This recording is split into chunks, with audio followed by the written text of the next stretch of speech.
Capítulo 17 do Evangelho: Sede perfeitos, o homem no mundo. Um sentimento de piedade deve sempre animar o coração dos que se reúnem sob as vistas do Senhor e imploram a assistência dos bons espíritos. Purificai, pois, os vossos corações. Não consintais que neles demore qualquer pensamento mundano ou fútil. Elevai o vosso espírito àquele por quem chamais, a fim de que, encontrando em vós as necessárias disposições, possam lançar em profusão a semente que é preciso germine em vossas almas e dê frutos de caridade e justiça. Não julgueis, todavia, que, exortando-vos incessantemente à prece e à evocação mental, pretendamos vivais uma vida mística, que vos conserve fora das leis da sociedade, onde estáis condenados a viver. Não. Vivei com os homens da vossa época, como devem viver os homens. Sacrificai às necessidades, mesmo às frivolidades do dia, mas sacrificai com um sentimento de pureza que as possa santificar. Sois chamados a estar em contato com espíritos de naturezas diferentes, de caracteres opostos. Não choqueis a nenhum daqueles com quem estiverdes.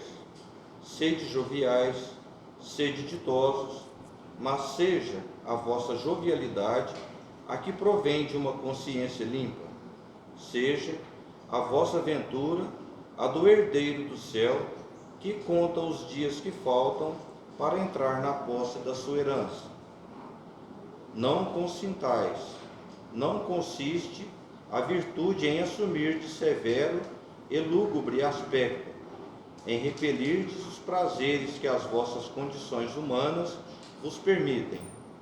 Basta reporteis todos os atos da vossa vida ao Criador que vô-la deu. Basta que, quando começardes ou acabardes uma obra, eleveis o pensamento a esse Criador e lhe peçais, num arroubo de alma, ou a sua proteção para que obtenhais êxito, ou a sua bênção para ela, se a concluístes. Em tudo o que fizerdes, remontai à fonte de todas as coisas, para que nenhuma de vossas ações deixe de ser purificada e santificada pela lembrança de Deus. A perfeição está toda, como disse o Cristo, na prática da caridade absoluta. Os deveres da caridade alcançam todas as posições sociais, desde o menor até o maior. Nenhuma caridade teria a praticar o homem que vivesse insulado, unicamente no contato com os seus semelhantes. Nas lutas mais árduas é que ele encontra ensejo de praticá-la. Aquele, pois, que se isola, priva-se voluntariamente do mais poderoso meio de aperfeiçoar-se. Não tendo de pensar senão em si, sua vida é a de um egoísta. Não imagineis, portanto, que para viverdes em comunicação constante conosco, para viverdes sob as vistas do Senhor, seja preciso vos silicieis e cobrais de cinzas. Não, não. Ainda uma vez vos dizemos: ditosos sede, segundo as necessidades da humanidade, mas que jamais, na vossa felicidade, entre um pensamento ou um ato que o possa ofender ou fazer-se vele o semblante dos que vos amam e dirigem. Deus é amor, e aqueles que amam santamente, Ele os abençoa. Um Espírito Protetor, Bordeaux, 1863. Obrigado, querido.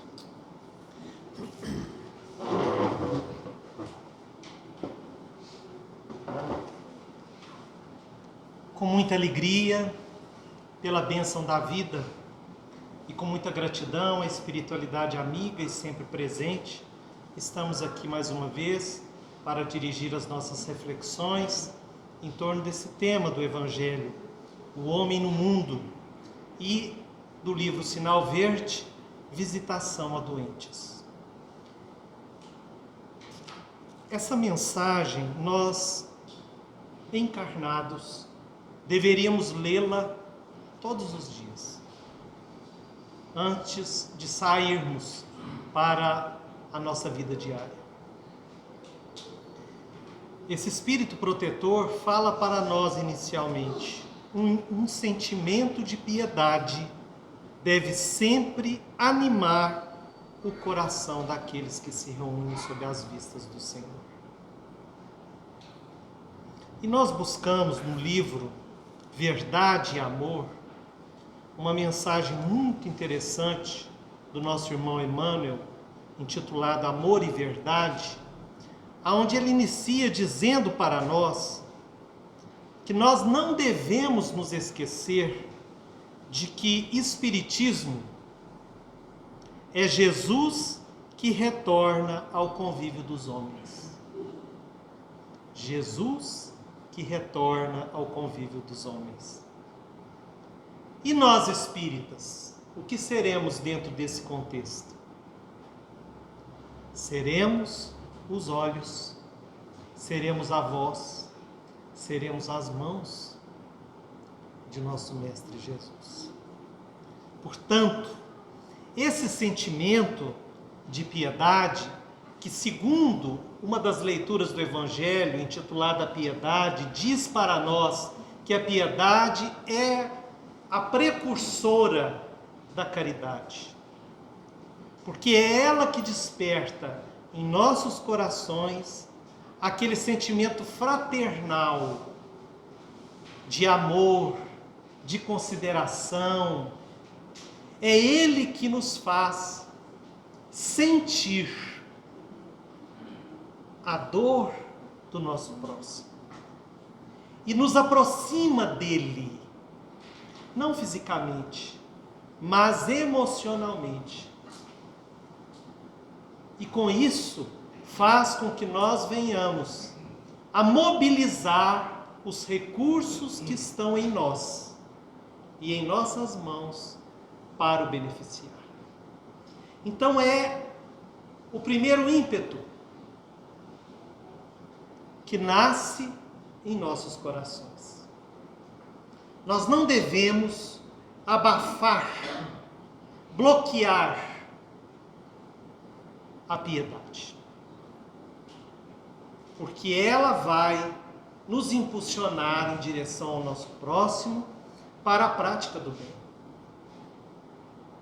Então, se Jesus representa o retorno do amor redivivo aqui na terra, através do seu evangelho redentor, como diz nosso irmão Emmanuel, nós precisamos nos preparar, nos converter, nos entregar de corpo e alma, para que sejamos instrumentos dessa esperança, desse amor, dessa consolação.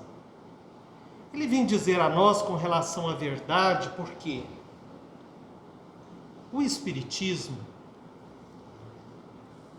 além de ser o Consolador prometido por Jesus, sem sombra de dúvida, e ele o é através do seu Evangelho de amor e de justiça, ele vem trazer na sua feição filosófica e científica uma gama imensa de informações,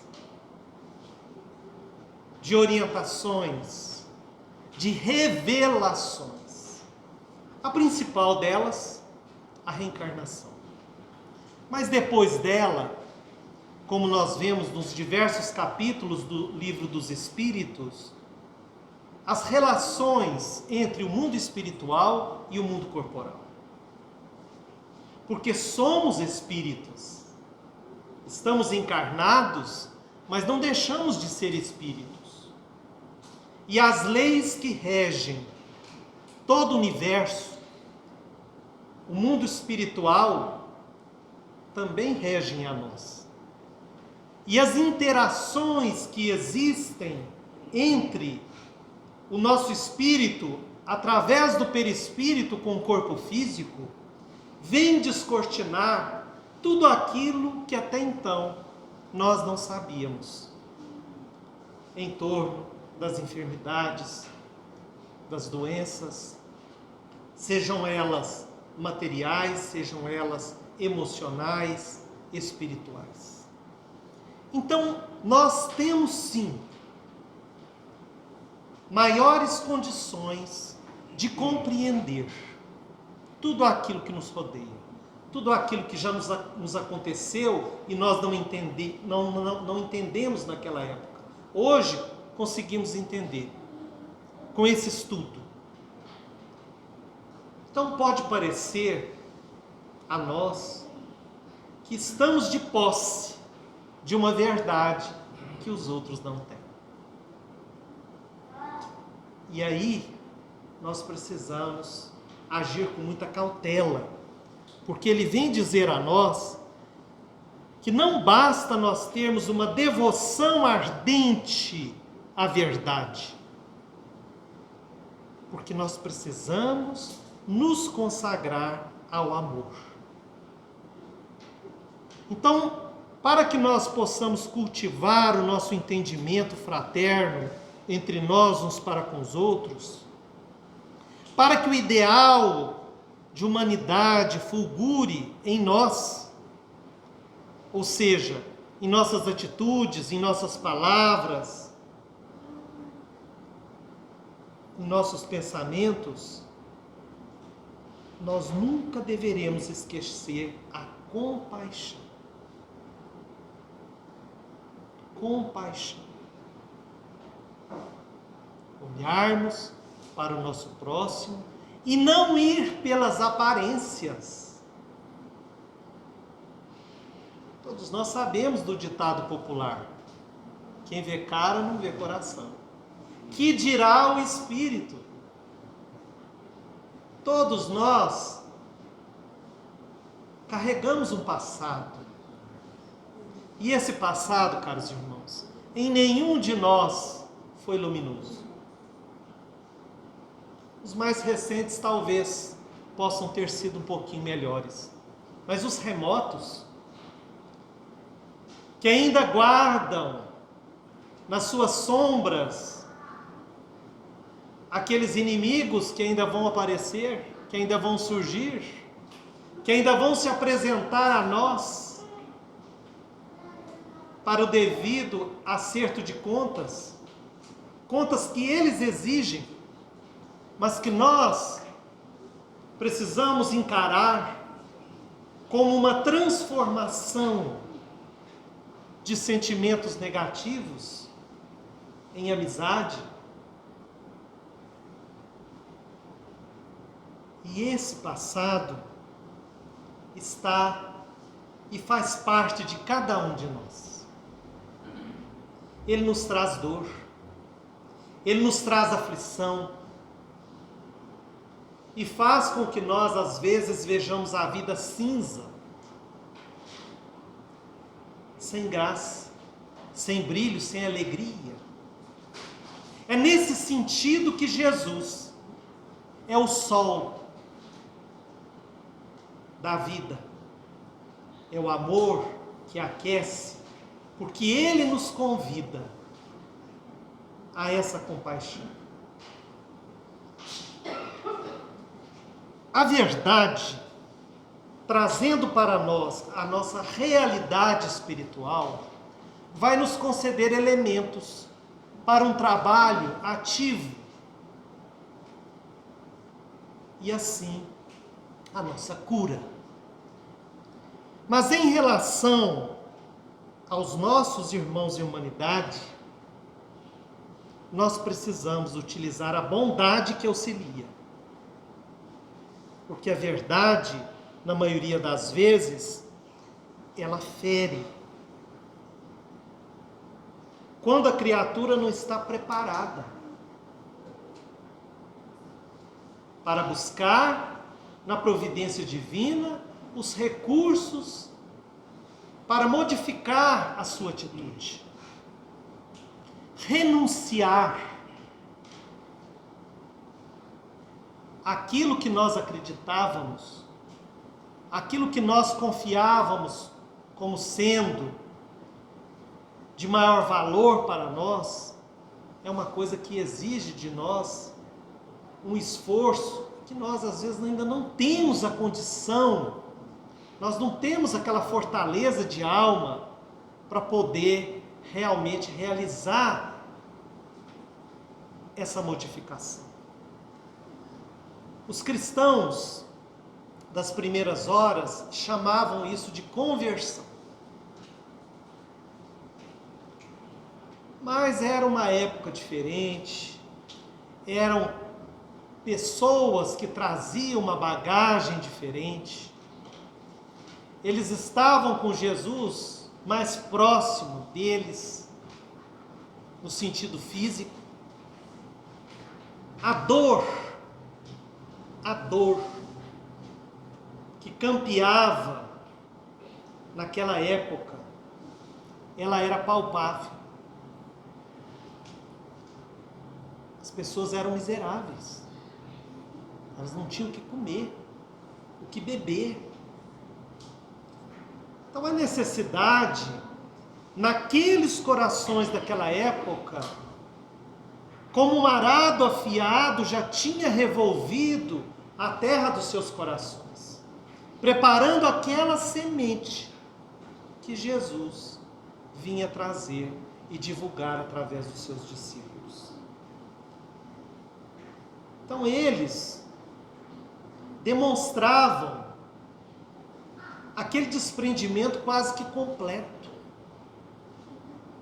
Eles entenderam, não todos, alguns, que eles precisavam de mudar radicalmente de vida. Tanto é que até de nome eles mudavam. Saulo se transformou em Paulo, Simão se transformou em Pedro. E interessante que cada nome tinha um significado. Não era um nome qualquer que era escolhido. Mas além dessa mudança de nome, eles se entregavam a uma mudança de atitude. Assim também hoje, Jesus, através do seu Evangelho, esse Evangelho que nós lemos e relemos, o Evangelho segundo o Espiritismo, vem nos convidar a essa reflexão interior, a essa mudança. Nos movimentos espíritas, sobretudo da década de 70 a 80, se falou muito em reforma íntima. O que é reformar? É melhorar, é modificar. E nós precisamos ainda hoje continuar esse trabalho. Não é um trabalho para um dia, é um trabalho de uma vida inteira,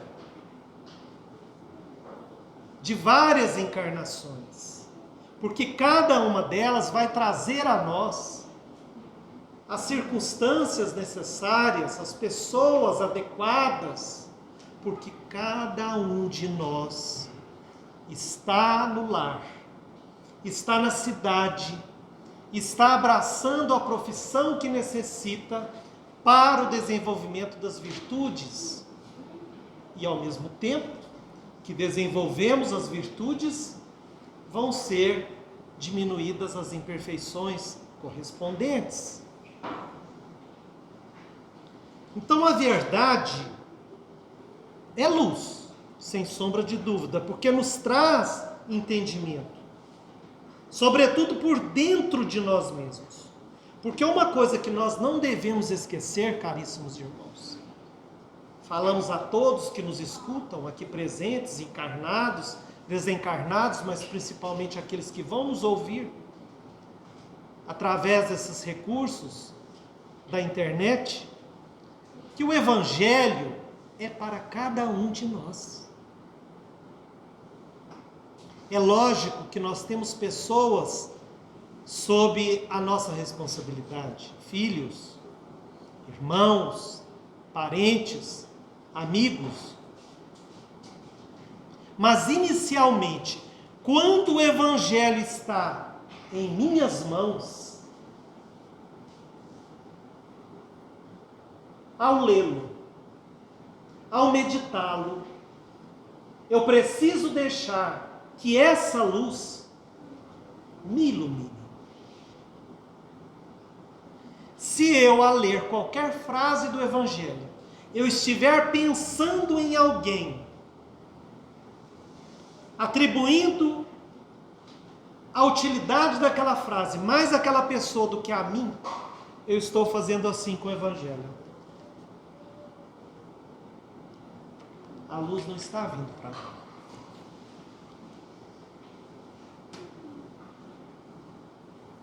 Estou dizendo isso porque muitas vezes, em muitas circunstâncias, nós mal utilizamos os recursos que estão à nossa frente, que estão em nossas mãos.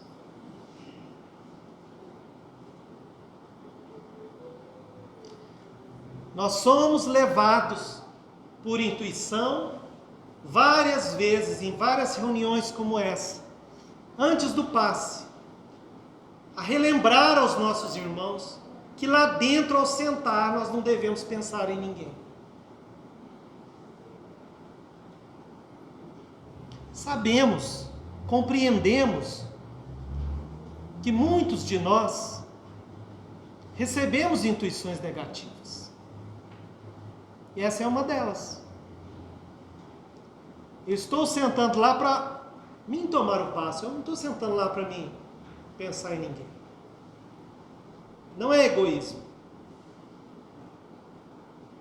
É uma questão de foco, de saber utilizar o recurso. Nós já assistimos aqui pessoas, ao longo desses 30, 35 anos que frequentamos essa casa, de pessoas que vieram nos perguntar por que chegaram razoavelmente bem, entraram para tomar o passe e saíram pior do que estavam depois do passe. E nós fomos perguntar para essa pessoa o que foi que aconteceu, como que aconteceu.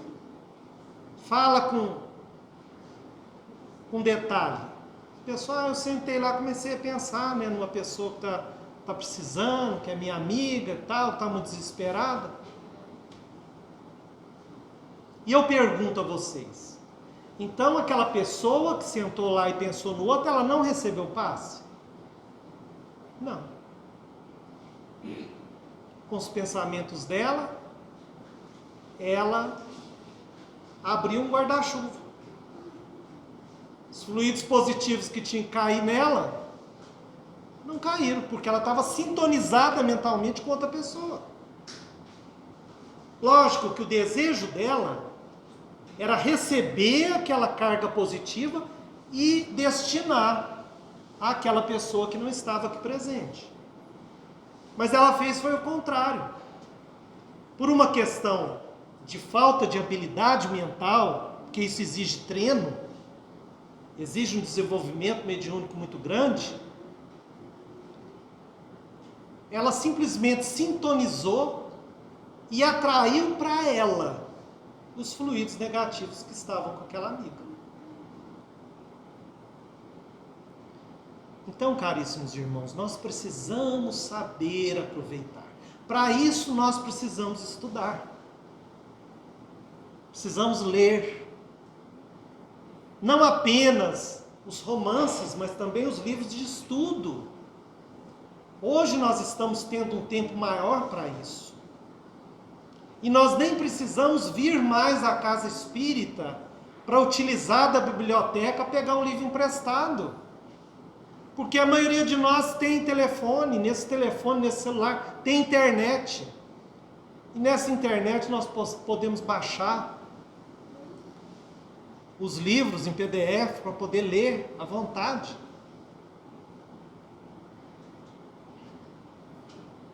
Tem um site aí chamado Bíblia do Caminho, que tem todo o Antigo Testamento, o Novo e todos os livros da Lavra de Chico Xavier. Todos. Que nós podemos utilizar para a nossa leitura, para o nosso estudo, para a nossa meditação. Então, nosso irmão Emmanuel, nessa mensagem, veio falar para nós que nós precisamos fazer da nossa alma uma fonte amiga de compreensão e fraternidade. Isso é um preparo que cada um de nós precisa de fazer antes de botar o pé no chão. Antes de sair do nosso quarto para encontrar com a primeira pessoa no nosso dia. Nós não sabemos como essa pessoa vai estar. O que ela vai precisar. Que sejamos nós aquela pessoa que vai intermediar o bem. Que seja através de um olhar amigo, de um sorriso fraterno, de um pensamento positivo, de uma oração silenciosa, de um bom dia feliz. Agora, se a situação é outra, e nós, por uma questão de amizade, não deve ser nunca, para nós espíritas praticantes, não deve ser nunca uma questão social. Ah, eu vou visitar fulano porque é meu amigo. Está doente, fez uma cirurgia, está acamado, eu preciso ir. Não, nós não devemos pensar dessa forma. Primeiro, nós precisamos perguntar a nós mesmos. A minha consciência exige que eu visite essa pessoa. O que eu vou levar? O que eu tenho de bom para levar? E aí, nosso irmão André Luiz, no livro Sinal Verde, vem falar para nós sobre visitação a doentes. A visita ao doente pede tato e compreensão. Então, se uma visitação a um amigo que não está enfermo, que não está doente, já pede de nós elementos de fraternidade, imagina uma pessoa enferma. Na maioria das vezes, nós não sabemos o cenário. Nós não sabemos o que vamos encontrar. Principalmente se nós formos num ambiente hospitalar. Então nós precisamos ter preparo. Porque não adianta a gente chegar lá para visitar, chegarmos no meio de um procedimento assim ou assado, e passarmos mal e ainda darmos trabalho ainda para o corpo de enfermeiros. Porque é um ambiente hostil. Um ambiente que às vezes nós não temos costume. Então, às vezes, é preferível que nós, do nosso lar, façamos uma oração por aquela pessoa, do que ir pessoalmente. E aí, nosso irmão André Luiz tece para nós várias orientações, várias sugestões. Não usar voz muito alta. O assunto não deve ser em torno de enfermidades, principalmente de morte. Nós sabemos que a doutrina espírita para nós é uma doutrina de vida, vida eterna. Então para nós não existe morte. Mas não seremos nós a preparar aquela pessoa para a desencarnação. Ele fala isso nesse texto que vamos postar, para que todos possam ler com atenção. Então não vamos nos esquecer, caríssimos irmãos, que doutrina espírita é Jesus de novo conosco. E a característica principal que a espiritualidade maior tem na doutrina espírita é a consolação. Consolação.